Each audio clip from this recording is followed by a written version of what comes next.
you're not finishing quality tracks at the levels and at the speed that you would like to, I'm going to share with you 3 strategies that professional producers use that not only speed up their production, also allows them to produce high quality music. Let's jump into it. So first things first, I'm sharing here a track where there's a lot of clips that are turned off. I've seen these sessions regularly with a lot of producers that I've mentored, and I always ask them the same question: why are these clips turned off?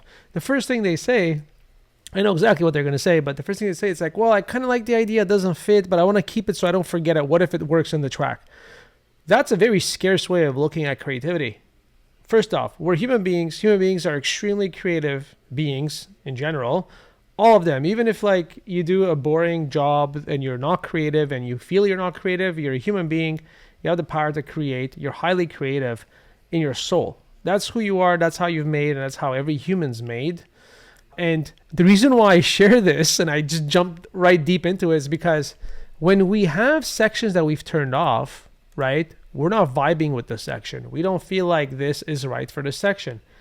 Turn it off, delete it. Remove it from your bandwidth, and don't worry that, oh, but it's a great idea, I'm going to lose it. If it is actually a great idea and you don't want to lose it, just drag it and drop it somewhere where you could save it and bring it back another time, but remove it from your field of vision. And you're thinking of like, well, what if I remove it, but if I'd have kept it, it might have actually been good. Who cares? You're going to come up with creativity. You're going to come up with ideas. Your creativity is not going to shut off in 5 seconds or tomorrow. Just delete stuff, keep your vision clean, especially when you are working on a lot of music at the same time. You want to reduce noise. This is what I have. Let me press play. Let me listen to it. Let me see how it feels. It's easy to look at. It's easy to process. The more you do this, the faster you finish music. I've even seen this in professionals. When I say professionals, guys that have like 30 years of experience and they have these bad habits they still use. They know how to finish pro sounding music, but they could be actually quicker.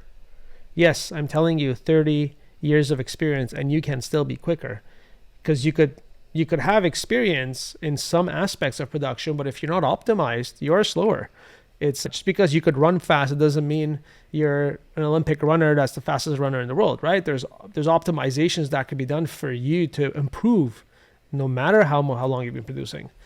And those are my favorite conversations, actually. So remove ideas that you're not vibing on directly and move on from it. Because when we start getting into this habit of keeping these aspects of the production and the track, we start always opening, we have 1 foot in and 1 foot out. Out meaning like, I don't know where to go from here. In meaning like, okay, let's move forward. So you're kind of between pushing yourself forward and then staying where you are. And this, too much of this leads to the path of like perfectionism, there's anxiety around all this. So remove it, clean it, keep your sessions clean. You don't want information that's useless. If you're not vibing on it, let it go. Don't worry, better ideas will come. Think in abundance, not in scarcity. That's what that means. When you think in abundance, you know that, you know what, this idea didn't work. I'm going to delete it from my field of vision so it doesn't occupy any bandwidth and information. And I know I'm going to come up with a better idea. The fact that me knowing that gives me power as a creator, as a studio professional. That's number 1. Number 2, here we have a kick. Let me just play the kick. I've given an example of what overprocessing looks like, and producers overprocess a lot. And they overprocess a lot of times not understanding why they're overprocessing. Here I have 4 plugins that are pretty much useless. I did it as a demonstration because I see this all the time where, especially on the kick, for some reason people think that there's massive amounts of processing that needs to happen for the kick to sound good. This, for the record, what you're hearing, is not processed and it sounds amazing. There's so much I could do with this kick. I could leave this kick as is, properly leveled with the right bass and the right elements in the track, and the track's going to sound amazing. So just for reference here, I've processed, right? So let's see what it sounds like. Volume is slightly louder on the processing. There's 4 audio processing tools being used right now. We'll go through them quickly. It's giving a bit of a brightness, but I could kind of replace that by potentially maybe 1 saturator or maybe kind of raising the highs just a bit more, assuming that's what I really want, because both this version of the sound and this version of the sound, they both could fit a track and make the track sound professional. So this over obsessing of like, we need to put a lot of plugins because that's where the magic is, not really. The magic is not in the overprocessing. It's not necessarily in the tools that you use. The magic is in how you process information and how you think. The quality of sounds you're using at source. In this case, the kick sounds good. Leave it alone. If you need to EQ it a little bit, that's fine, even without the EQ. This is a cool sound. Like, you heard the really bright version before. That's what you're saying. Well, that sounds dull. It actually doesn't sound dull. It has a lot of body. If you have a sub, you would hear it. You would feel it. So all this to say, here's an example of another kick. Yeah, let me first go to the processing here. Assuming this is the processing I had. Like, a lot of times when I ask producers, like, what's the point of all this processing? Like, explain to me. A lot of times they don't really know. They just say it sounds good. Sounding good is enough. You need to be able to explain what you're doing or what that signal processing tool is doing to your sound. Or else you might be adding additional issues. Just because something sounds good, if you're doing something you don't understand, you might create other issues down the line. Like, someone might say, you know what, I've used a bit of a compressor here. Oh, the compressor's making it sound great, and I put a bit of saturation, another saturation, which is an analog clipper, and a third saturation, and it sounds great. That means you don't know what you're doing, and most probably you're causing issues that you don't need to. So always ask yourself, like, if I were to remove the plugins that I have in my chain, where is the sound? Do I like the sound? Can I make the sound that I have right now sit in the mix as is by maybe leveling it with simple EQing, nothing too crazy? If yes, we have a good sound. If no, oftentimes it's better you switch your sample, in this case, the kick that I'm using. Looking at other examples of kicks, I've just layered a few other kicks here. See, this kick is has a bit more, the body is there, the sub is less there. It has a different aesthetic. It is not a bad kick. I could build a track around this. I like the first one better than this one, but this is not a bad kick, and I don't need an insane amount of processing to make the kick sound good.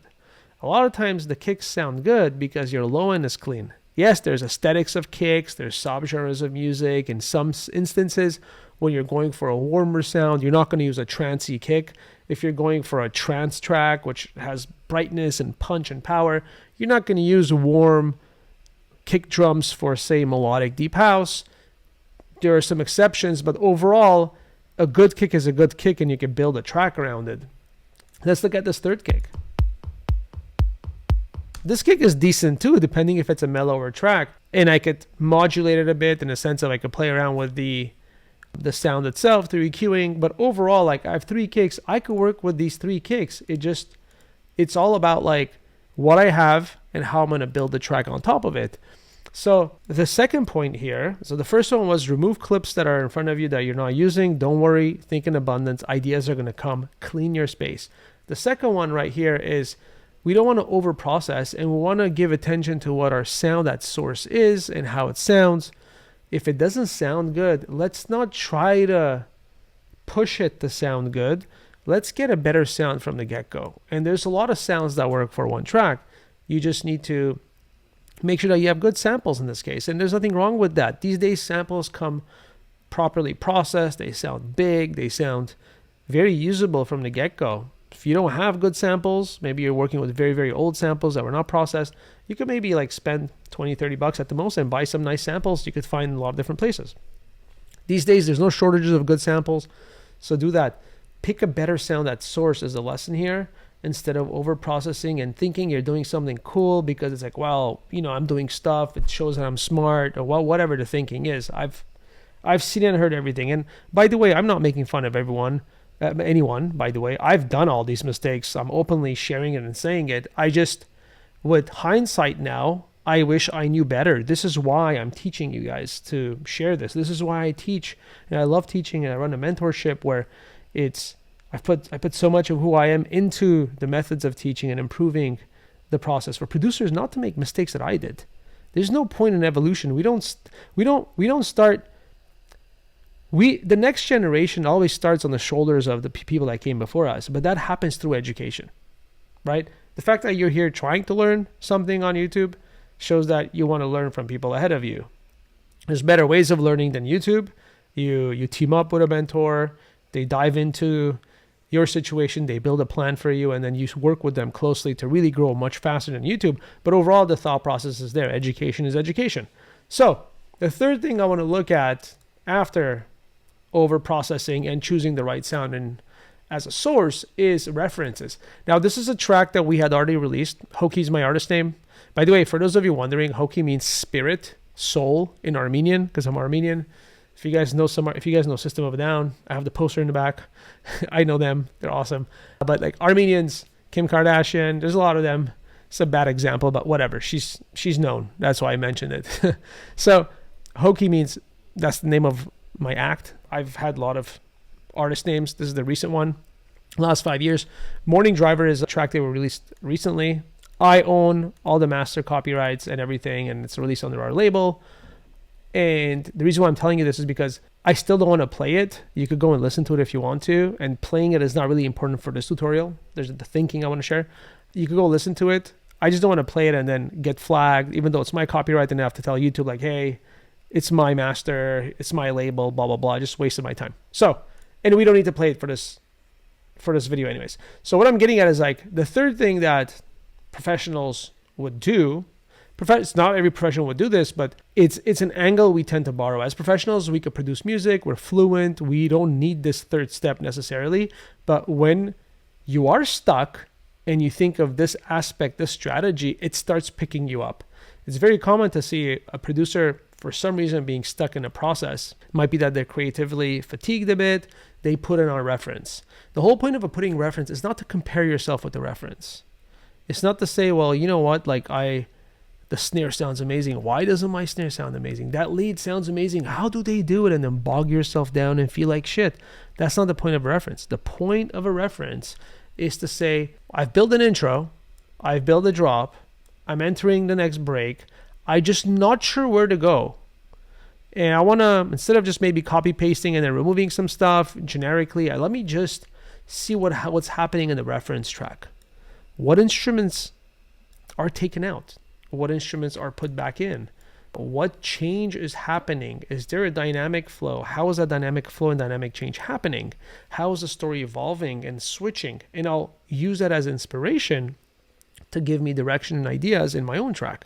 That's how you use references. Unless you're a mixing and mastering engineer, you're trying to reference a specific type of tonality, sound, and balance overall, yes, you could use it. But as a producer, you tend to naturally use references. If you're creatively stuck, you just want a small push, like a small kind of like a guiding light of like, oh, that could be a cool idea. Let me give it a try. It might work, it might not work. Who cares? If it does, that's great. If it doesn't, I tried to move forward, right? So 3 things. Let me recap. First thing is how we delete clips that we don't want to. We don't think in scarcity. We think in abundance. Creativity is there. It's accessible. It will come if we show up and have a clean energy showing up. Number 2, don't overprocess any of your instruments. This doesn't just apply to kicks. Pick better source samples. And number 3, when you're referencing, don't anal retentively compare every single detail. Look at the story, see how it flows, be inspired by it, see which elements leaves and comes back in the track, how that's done, and what strategies are used. Apply the same strategy, gives you good creativity. These 3 things will make a massive difference once applied. And in terms of the referencing, like I have a workflow that I teach my students where they dive into the track and start analyzing what's happening to learn from that experience. It's a system that I've designed. It's for producers that are in the program and people that struggle with storytelling or creativity. This is a good way to reignite and get them back in the groove. But anyways, for each producer struggling with different elements, solutions are different. These 3 strategies work very well. If you need more hands-on help, we could always assess your situation, hop on a call. This is a free call, of course, where we get to meet you, you get to meet us, and we get to assess your situation and see if there's any fit to work together when we build a custom plan for you.